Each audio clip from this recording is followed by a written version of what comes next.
Nisa Muluvinanga and welcome to Good Morning God. I'm so glad that we can see each other face to face to another day. I'd like to warmly welcome our Hope Channel Fiji viewers, Facebook and YouTube family. Also, I don't want to forget our Hope FM listeners. Yes, I'm glad that you can hear my voice today. I hope one day I'll get to hear your voice, but more than that, see your beautiful face. Now, yesterday, we learned that repeatedly resisting God can harden the heart. Today, we discover that stumbling does not have to be the end of our story. Our title, Stumbling but Not Fallen. Let me pray for us. Our Heavenly Father, thank you that our failures do not have to be final. Show us the difference between stumbling and giving up. Give hope to everyone who feels that they have fallen too far. In Jesus' name we pray. Amen and amen. Hey, Facebook and YouTube viewers, right where you are joining us from, and share this message with someone who needs another chance. I have a special text for you. Romans chapter 11 verses 11, and so it says, I say then, have they stumbled that they should fall? Certainly not. But through their fall, to provoke them to jealousy, salvation has come to the Gentiles. There is a difference between stumbling and falling beyond recovery. When someone stumbles, they may lose their balance. They may fall to the ground. They may become embarrassed or injured, but hey, they can get up again. Paul asks whether Israel had stumbled so badly, and rightfully so. He had asked also whether the recovery was impossible. But his answer is emphatic. He said, certainly not. Their rejection of Jesus was serious. Hey, no doubt about that. Their unbelief had consequences. But God had not closed the door of salvation against them. Hope remained. This principle speaks to us personally. You may have stumbled morally. Hey, I'm not trying to point any fingers here. We may have stumbled morally. We may have fallen into addiction. You may have damaged an important relationship. Hey, you may have stopped praying and studying the Bible.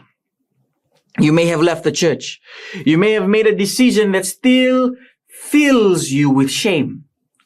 Your stumble may be real, and its consequences may be painful. But through Jesus, your failure does not have to become your final destination. I want you to share this with someone right now whom you know is struggling. And if you're a recipient of this shared message, this one's for you. Proverbs 24:16, it says, for a righteous man may fall 7 times and rise again. The righteous person is not someone who has never stumbled. Hey, it is someone who continues returning to God. To our television viewers and radio listeners, I want you to repeat after me. My stumble does not have to be the end. One more time. Children, I know you're watching as well. Say it with me again. Repeat. My stumble does not have to be the end. Facebook and YouTube family, I haven't forgotten about you. You can type in the comments, by God's grace, I will rise again. Yes. By God's grace, you and I will rise again. The enemy wants to turn a stumble into surrender. You know, he says, you failed, stop praying. You sin, so stay away from church. You disappointed God, so do not return. But Jesus says, come to me. We should never minimize sin. Hey, sin wounds people, damages relationships, separates us from God. Repentance may require confession, accountability, restitution, and difficult changes.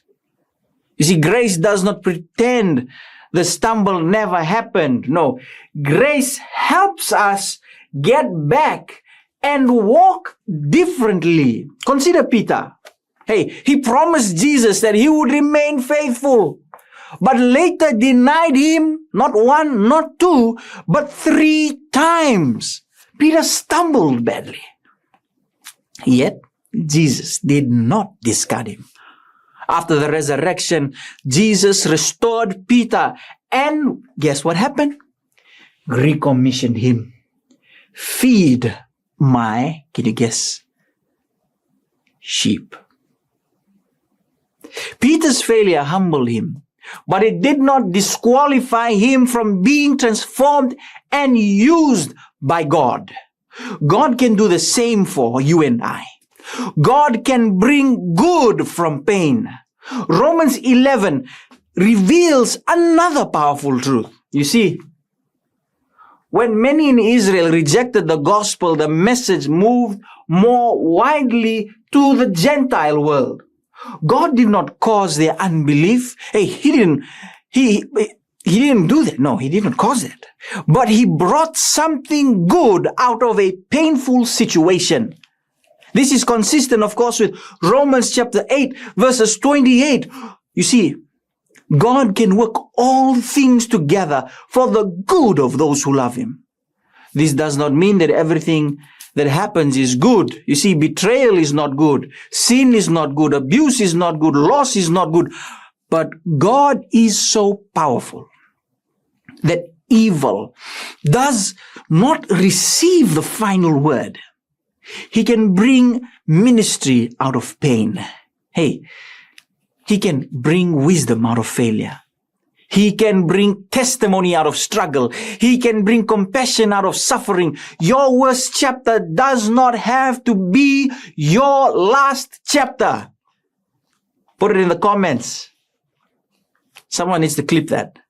Your worst chapter does not have to be your last chapter. There is also a lesson for the church. When someone stumbles, our responsibility is not to push that person further down.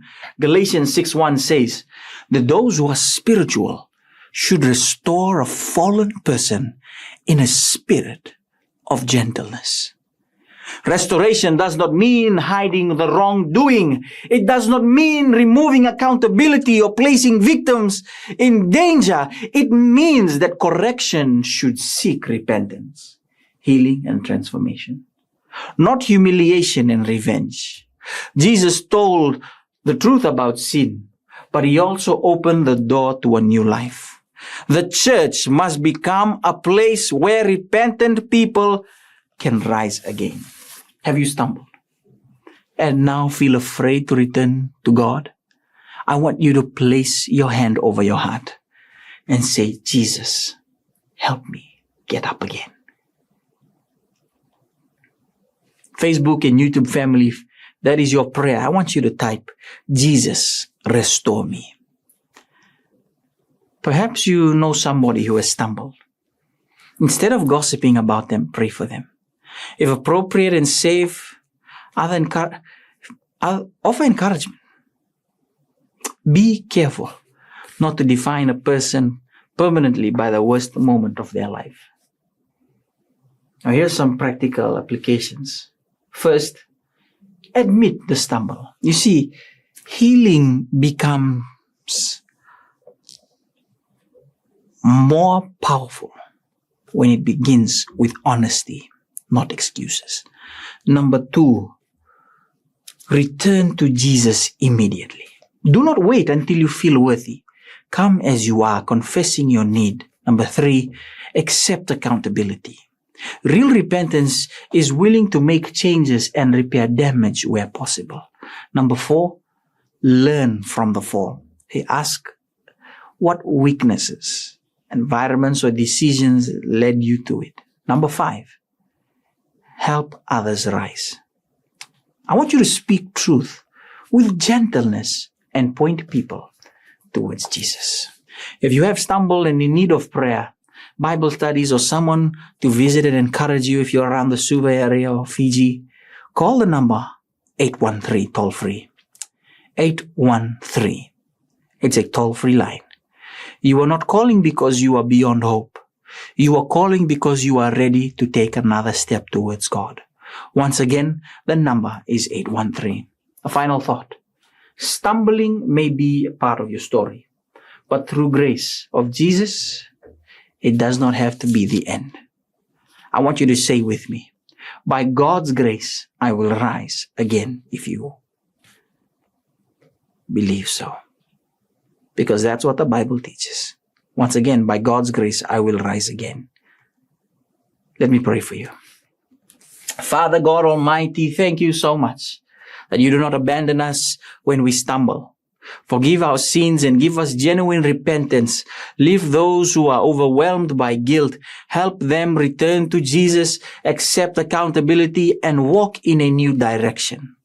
Lord, make our churches places of truth, safety, grace, and restoration. Teach us to help the fallen rise rather than pushing them further down. Bless everyone watching and listening. Give courage to those who need to call 813 for prayer, Bible studies, or visitation. In Jesus' name, amen and amen. Thank you so much for joining. I want to say one more time. Stumbling may be part of our story, but through the grace of Jesus, it does not have to be the end of your story. I hope that you have been blessed by this message. Call the number 813 if you need prayer, Bible studies, or visitation and are around Fiji. Thank you so much for your time. May God bless you and have a marvelous day. Go with God.